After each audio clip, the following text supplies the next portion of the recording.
r/NoSleep. Posted by you/No-onewastaken.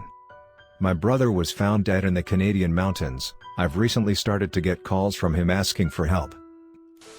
A few weeks ago my brother said he was going to go hiking in the Canadian mountains. After 1 week of him being gone longer than he had said he was going to be, I reported him missing. I reported him missing 3 weeks ago and the police started a massive manhunt to find him. I got the call the day before yesterday that his body was found disemboweled and hanging in the tree line 100 miles south of where he was said to be last seen by other hikers. At first I was devastated at the news, but then I heard that he had been dead for 2 weeks, which was odd because I had gotten a series of phone calls from an anonymous number around the same time as he was said to have died. The first time the number called went like this: the caller was breathing heavily into the microphone, but after around 30 seconds they let out a horrific loud roar. At first I was creeped out and hung up the phone thinking that it was some sadistic prank from some teenagers, but then the following morning I was woken up to another phone call, but this time I heard my brother's voice asking if anyone else was on the other side. Upon hearing his voice I asked where the hell he had been. "Hello? Is anyone on the other side? Please help me. Jake? Is that you? Where the hell have you been? Oh God, I am so happy you are alive. Jason, please help me. There is something out here." The voice started to get distorted as I began to hear someone or something in the background laughing, then hearing Jake's screams. I went to the police telling them that my missing brother had called me this morning begging me for help, but they only thought it was the rambling of some grief-stricken kid. I snapped back to reality and thanked the officer who had informed me about the call. I then drove over to my brother's old house to go through his things to see what I could keep and what I could throw away. After a couple more hours of going through his stuff I went to get some food and drive back home. On my way home I got another phone call from that anonymous number. "I swear to God if you don't stop calling me I will get the police involved, you hear me? Jason? Please. You have to do something." That's it. My brother was found dead earlier today. I know that it isn't him. Have you already started to forget me? All the times we spent at the beach and all the times we laughed. Please Jason, I am begging you, there is something out here that is hunting me. If you are really Jake, tell me 3 things that only you would know. Jason, this isn't the time for games. Something is hunting me and I think I won't last much longer. The call ended abruptly and I burst into tears over my dead brother. But I had decided to wait for the next call to confirm that it was just teenagers. Cause my brother was found dead, right? After reading the comments on the first post I got some suggestions that it might be a skinwalker trying to lure me into the woods. After a few more days of mourning him and going through old stuff I got another call. "Hello? Did I get through?" My brother said when I picked up. "This isn't funny anymore, stop calling me. My brother was found dead. Why can't you just let me mourn him in peace? Jason, please. I'm your brother, for God's sake." "Fine. If it will make you believe it's me.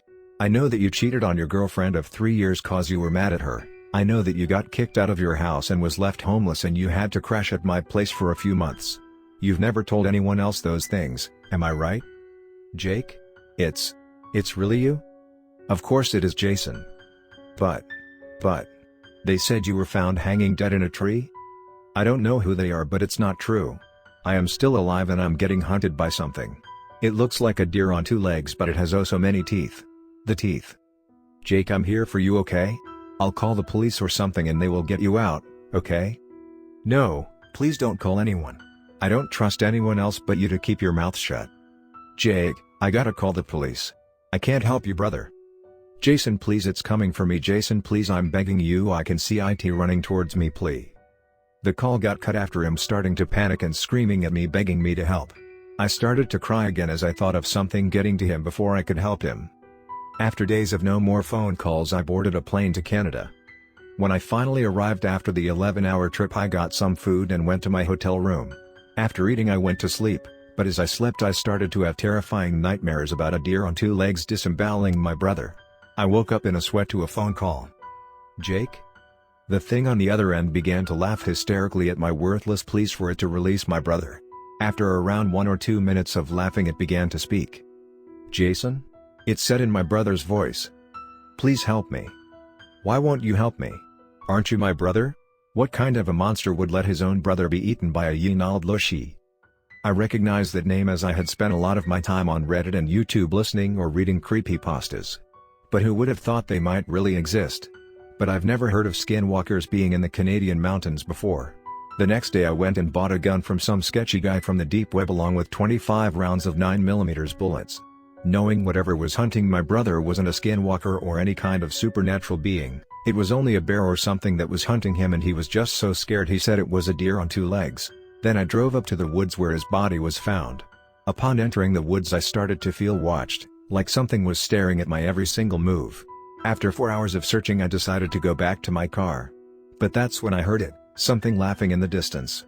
It sounded like a hyena mixed with the laugh of a human who didn't know what a laugh was. I got freaked out and ran as quickly as I could back to my car. I had luckily only searched a small bit of the forest so I wouldn't get lost. I got back in my car and drove back to the hotel at almost full speed. That night I couldn't fall asleep due to thinking about what the hell that laugh was, who was calling me, and why he had started speaking about skinwalkers.